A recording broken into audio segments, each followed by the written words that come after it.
एक साधक ने कमेंट करके पूछा है, आप तो पुनर्जन्म मानते हैं, ऐसा लगता है पुनर्जन्म का मतलब एक पेड़ से दूसरा पेड़ पैदा होना होता है।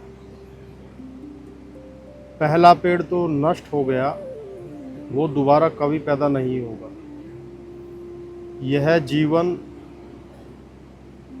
इस कलेवर में एक ही बार आया है, फिर दोबारा कभी नहीं आएगा। कोई पुनर्जन्म नहीं होता। तो सीधा सा इनका सवाल यही है कि पुनर्जन्म नहीं होता है या होता है, इस विषय पर। तो देखो, जब आपने ये कहा कि जो है कि पुनर्जन्म नहीं होता है, तो कुछ मानकर ही तो कहा आपने कि पुनर्जन्म नहीं होता है। यानी इस संदर्भ में आप पुनर्जन्म मानते भी हैं, क्योंकि अगर आप पुनर्जन्म नहीं मानते या ये आपकी बात क्लियर होती आपके माइंड में, तो नहीं होता वो भी विचार नहीं आता, या होता वो भी नहीं आता, फिर तो ये बात ही ख़त्म हो गई। तो अध्यात्म में जो है इस तरीके से विचार नहीं किया जाता, या तो आप स्वीकार कर लो है या नहीं है। ये भाषा और ये तरीका जो है संसारी है। अध्यात्म में जो है खोज की जाती है, कोई परसेप्शन नहीं बनाया जाता, कोई धारणा नहीं बनाई जाती कि है या नहीं।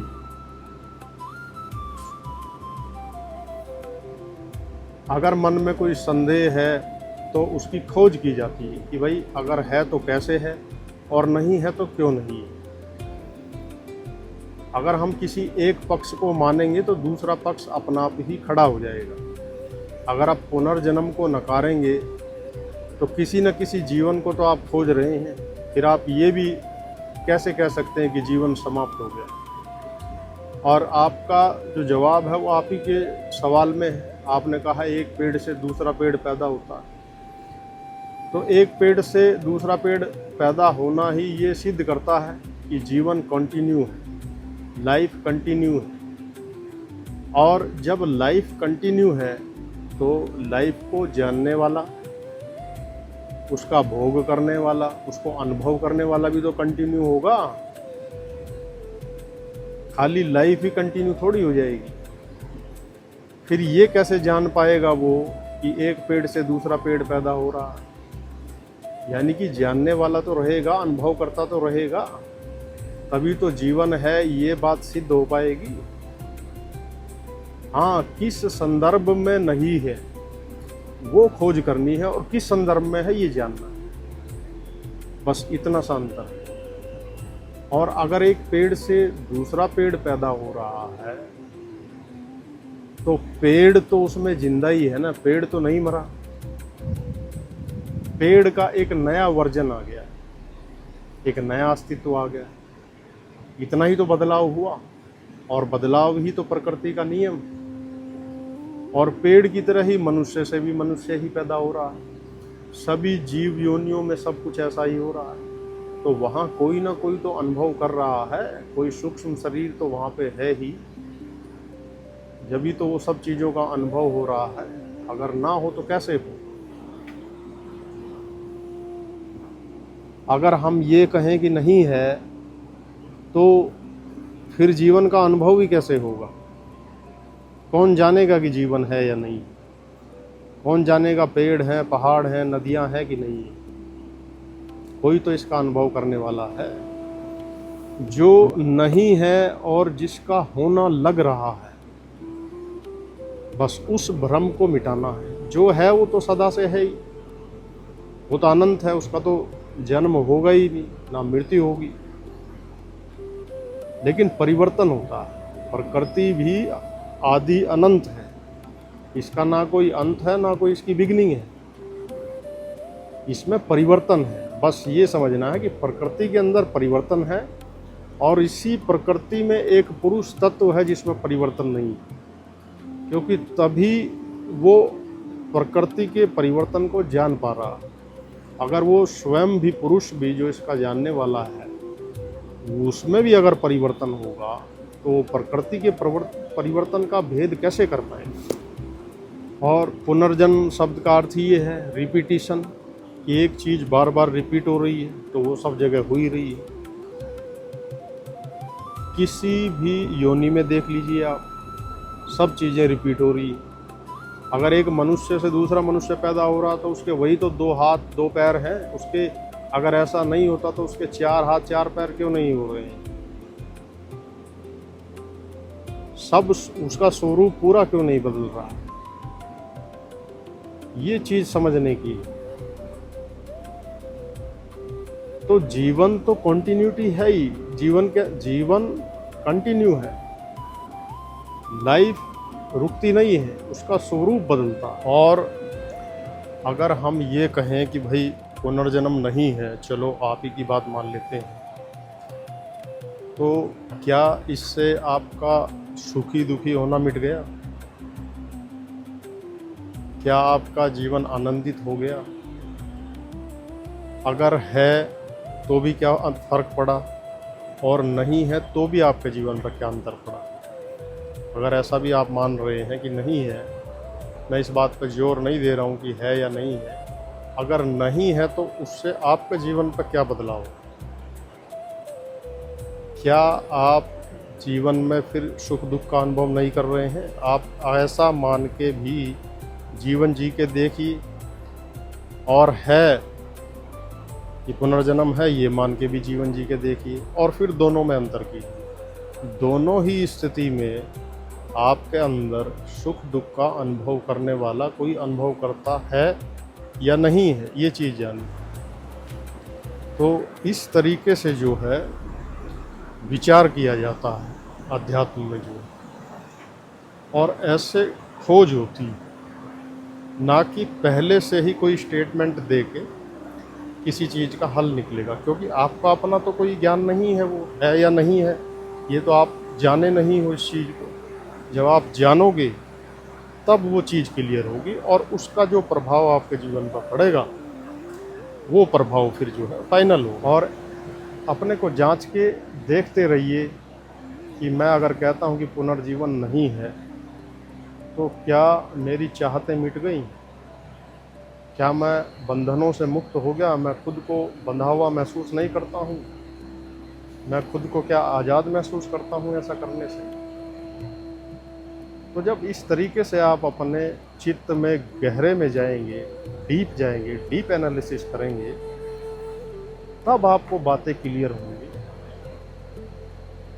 और पुनर्जन्म खाली नहीं है और है ऐसा बोलने से कभी कुछ नहीं होगा, मान लेने से भी कुछ नहीं होगा, और नहीं मान लेने से भी कुछ नहीं होगा। क्योंकि अगर मान लो ये सिद्ध भी हो गया कि आपको पुनर्जन्म है, आपने पिछला जन्म देख लिया, तो क्या पिछले जन्म में आप सुखी दुखी नहीं रहे होंगे? जब इस जन्म में है तो इससे ये तो सिद्ध हो ही रहा है कि हर एक जन्म जब भी हुआ होगा उसमें सुख दुख तो रहा ही होगा। भले ही आप ये सोचने का प्रयास करें या ये जानने का प्रयास करें कि आप पिछले जन्म में क्या थे, तो उस अगर मान लो पिछले जन्म में आप इस जन्म से भी ज़्यादा दुखी होते, तो उन दुखों की स्मृति आपके मन में आने से क्या वो दुख दोबारा नहीं जाग जाएंगे?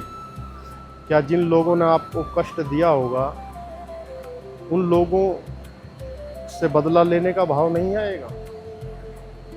और अगर इसके विपरीत सोचें कि आप बहुत बड़े ऊंचे पद पर रहे, बहुत सत्ता अधिकार आपके पास रहा, बहुत सुखी जीवन रहा, तो क्या फिर उस जीवन की कल्पना दोबारा करने से आपको दुख नहीं होगा? क्योंकि अभी तो वो स्थिति नहीं होगी, अभी तो स्थिति अलग है। तो दोनों ही स्थिति में आप कभी भी जो है मुक्त नहीं हो पाएंगे, और उससे कभी ये भी सिद्ध नहीं होगा कि आप जो है परम सुख को उपलब्ध हो गए, क्योंकि स्थिति आपकी मन की नहीं बदली है, मन में वो स्थिति है ही। और देखो, जब सुख दुख की संरचना वही है, मन का व्यवहार वही है, मन हर एक चीज़ से प्रभावित हो रहा है, उसको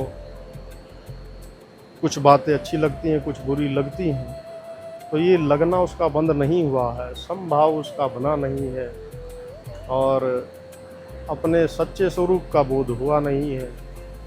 तो खाली हम अगर इन्हीं झंझटों में उलझे रहे और यही सिद्ध करते रहे कि अपनी मान्यताओं को ही और मजबूत करते रहे, तो उससे हमारे जीवन में कोई बड़ा परिवर्तन बदलाव नहीं हो सकता।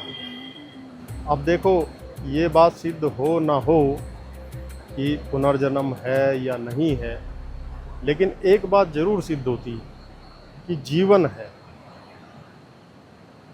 दोनों स्थितियों में जब आप ऐसा विचार करते हैं या ऐसी मान्यता आप बनाते हैं कि भाई पुनर्जीवन है या नहीं है, हम दोबारा से पैदा हुए नहीं हुए, दोनों स्थितियों में जीवन सिद्ध होता है कि जीवन दोनों ही स्थिति में है।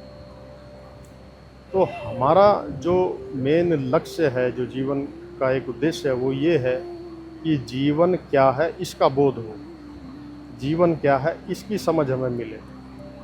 तो जीवन की खोज क्या, तो जीवन की खोज जो है वो जीवन को समझना है, जीवन को जानना है। बस ये असली खोज है हर एक साधक की। और अगर आप पुनर्जन्म की बात कर रहे हैं तो इसी जन्म में पता नहीं कितने जन्म आप जी रहे हैं। आप जब सुबह नींद से उठते हैं तो हर एक दिन आप नए व्यक्ति होते हैं। जो व्यक्ति कल था वो आज नहीं है। क्यों नहीं है, उसे आपका मन ही बताता है, क्योंकि आज जो कल इच्छा थी वो आज नहीं है।